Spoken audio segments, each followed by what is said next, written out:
Et bonjour à tous, bienvenue dans cette nouvelle vidéo où on va apprendre à créer un environnement de travail Python avec Conda. Donc si vous avez suivi la dernière vidéo avec Thomas, vous avez normalement téléchargé le navigateur Anaconda.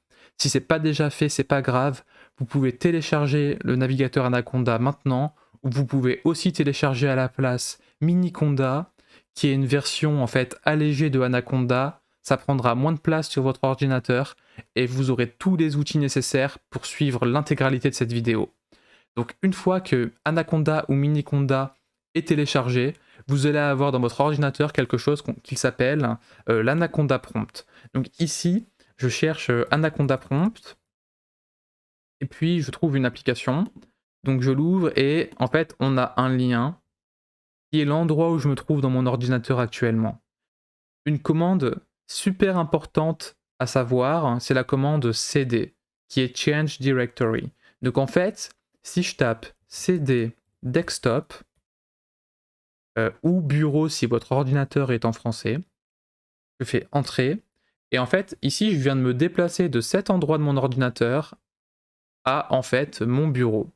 Donc, si je tape maintenant la commande make directory, je vais pouvoir créer un dossier sur mon bureau où je vais stocker mes codes Python, où je vais stocker tous les fichiers nécessaires au projet avec lequel je veux travailler. Donc ici, je l'appelle par exemple premier projet. Donc mkdir premier projet, entrée. Et là maintenant, en fait, si je vais sur mon bureau, je trouve le premier projet, le dossier premier projet que je viens de créer. Donc si je retourne dans l'Anaconda Prompt, maintenant je peux faire encore à la commande cd premier projet pour me déplacer à l'intérieur de ce dossier-là. Maintenant, à l'intérieur de ce dossier, je vais pouvoir créer mon environnement de travail. La commande à connaître, c'est conda create prefix, puis je vais taper ./env. Donc ça va créer en fait l'environnement de travail. Vous pouvez l'appeler d'une autre façon, mais par convention, moi je vous recommande de l'appeler env. Ici, on peut, au moment de la création, en fait, on peut même importer déjà des packages. Donc par exemple, je vais taper en plus de cette commande-là, pandas et numpy. Si vous ne savez pas encore ce que c'est pandas et numpy, vous inquiétez pas, on vous expliquera dans une prochaine vidéo. Donc là, j'ai plus qu'à faire entrer.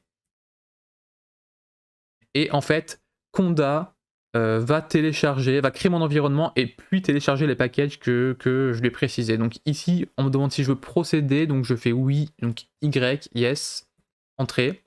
Et puis on voit que ça y est, Conda est en train de créer l'environnement et de télécharger tous les packages. Donc, une fois l'environnement créé, en fait, Conda me donne ici une commande que je peux faire, qui est la commande conda activate, pour activer l'environnement. Donc soit on la copie-colle, soit on la tape à la main. Donc par exemple, ici, ça serait conda activate. Puis moi, mon lien, c'est celui-ci, mais il sera forcément différent pour vous en fonction de votre ordinateur. Donc premier projet, env. Ok. Et maintenant, en fait, on voit que je me suis déplacé depuis, de l'environnement de base de mon ordinateur à mon environnement de travail Python que je viens de créer. Donc ici, maintenant, on va pouvoir utiliser Python. Comme vous avez vu dans la dernière vidéo comment utiliser Jupyter Notebook, je vais vous apprendre ici à lancer Jupyter Notebook. Donc il va falloir l'installer déjà pour commencer. On aurait pu l'installer au même moment que Pandas et NumPy, mais on va l'installer maintenant, c'est pas grave. Donc la commande c'est conda install Jupyter Notebook. Entrée. Ici donc, encore une fois, il va me demander si je veux bien l'installer une fois qu'il a trouvé, donc un petit moment. Ok, donc là, je fais Y encore une fois pour procéder. Et voilà, donc Conda installe Jupyter Notebook. Et donc maintenant, Jupyter Notebook est bien installé. Donc je vais pouvoir tout simplement taper ici Jupyter Notebook. Entrée. Et donc ça va lancer Jupyter Notebook à travers votre navigateur et vous allez pouvoir utiliser Python. Donc maintenant, on voit que Jupyter Notebook se lance. Donc ici, localhost, donc je suis bien dans mon ordinateur. Je suis bien à l'intérieur du dossier premier projet parce qu'on voit qu'il y a ici env qui est créé. En fait, env, si je viens dans le premier projet, c'est ce dossier-là que Conda a créé, qui contient plein de fichiers qu'on verra peut-être dans une prochaine vidéo, mais qui est pas important pour le moment. Donc maintenant, en fait, si je vais dans mon navigateur ici, je vais pouvoir faire new ou nouveau Python 3. Et ici, donc je vais pouvoir utiliser Python, comme on l'a vu avec Thomas. Donc par exemple, je peux faire print salut YouTube.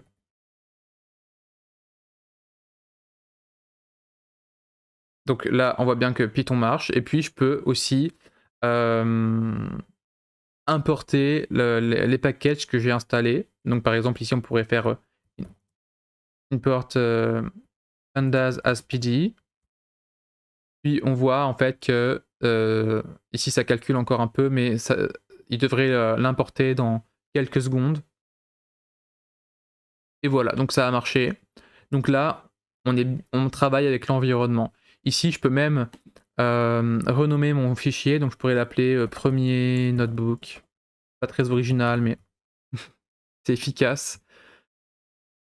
Et puis si je fais un CTRL S, par exemple, pour sauvegarder, ici, en fait, ça a bien sauvegardé. Donc maintenant, je pourrais, par exemple, quitter ici, simplement. Et on voit que dans mon fichier premier projet, il y a bien le premier notebook, okay, qui a été sauvegardé. Maintenant, je reviens ici dans l'Anaconda Prompt. En fait, ici, il nous montre l'historique de tout ce qu'on a fait. Par exemple, saving file. Donc ici, il nous dit qu'on a bien sauvegardé notre fichier. Ce qu'on pourrait faire, si on a fini de travailler, c'est faire la commande CTRL-C sur son clavier pour arrêter le kernel et ça va pouvoir permettre de arrêter Jupyter Notebook proprement, on va dire. Là, je suis encore dans l'environnement. Il me reste une commande à taper, c'est conda deactivate suivi du lien. Donc du lien de l'environnement. Donc par exemple ici, je vais taper conda deactivate et puis il va falloir conda deactivate et en fait ce qu'on désactive c'est l'environnement ici. Donc on va pouvoir le copier-coller ou alors le taper à la main. Espace coller. Je désactive ici ce lien qui m'amène à l'environnement. Je tape entrée. Non, j'ai fait une erreur. Peut-être tout simplement conda deactivate. Ok, c'était tout simplement conda deactivate. Désolé. Et là, on est bien retourné dans l'environnement de base Windows. Donc voilà, on a fini de travailler. Et puis, si on veut encore travailler, il suffira de taper la commande conda activate suivi du lien de l'environnement. Ok. Donc merci d'avoir suivi cette vidéo. J'espère que c'était clair. Faites-le nous savoir. Si vous avez des questions, n'hésitez surtout pas à l'écrire dans les commentaires. Et abonnez-vous à la chaîne aussi, ça fait vraiment plaisir. On se retrouve dans une prochaine vidéo. Merci beaucoup. Bye bye.